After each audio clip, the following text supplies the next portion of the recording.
जय हिंद। इतना important topic जो कल के पेपर में आ ही सकता है। प्रतिवर्ती क्रिया और प्रतिवर्ती चाप क्या होता है, समझो ध्यान से। आगे क्रिया क्या होती है?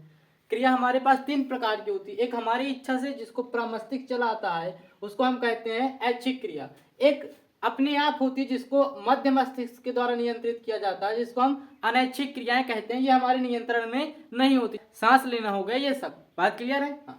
प्रतिवर्ती क्रिया क्या होती है? जो मेरुरज्जु के द्वारा, हमारी स्पाइनल कॉर्ड के द्वारा नियंत्रित की जाती है। ये इसको हम प्रतिवर्ती क्रिया कहते हैं। यह अचानक होने वाली घटनाओं के कारण होता है। जैसे मान लो कोई कीड़ा हमारे नाक में गया, अब तुरंत क्या करेगा? नाक छींकेगा ताकि वो कीड़ा निकल जाए। तो ये प्रतिवर्ती क्रिया किसी दूसरे के कारण हुई क्रिया है। तो प्रतिवर्ती क्रिया कैसे लिखोगे? किसी उद्दीपन के प्रति होने वाली स्वचालित और तीव्र तीव्र, ये बहुत जल्दी होगी, थोड़े समय के लिए होगी। और अनैच्छिक प्रतिक्रिया को हम क्या कहते हैं? प्रतिवर्ती क्रिया कहते हैं। जैसे छींकना हो गया, पलक झपकाना हो गया, बात समझ में? डर गए तो चिल्ला देना हो गया, ऐसे करके जो भी क्रियाएं होंगी। अब प्रतिवर्ती चाप क्या होता है ये समझो ध्यान से।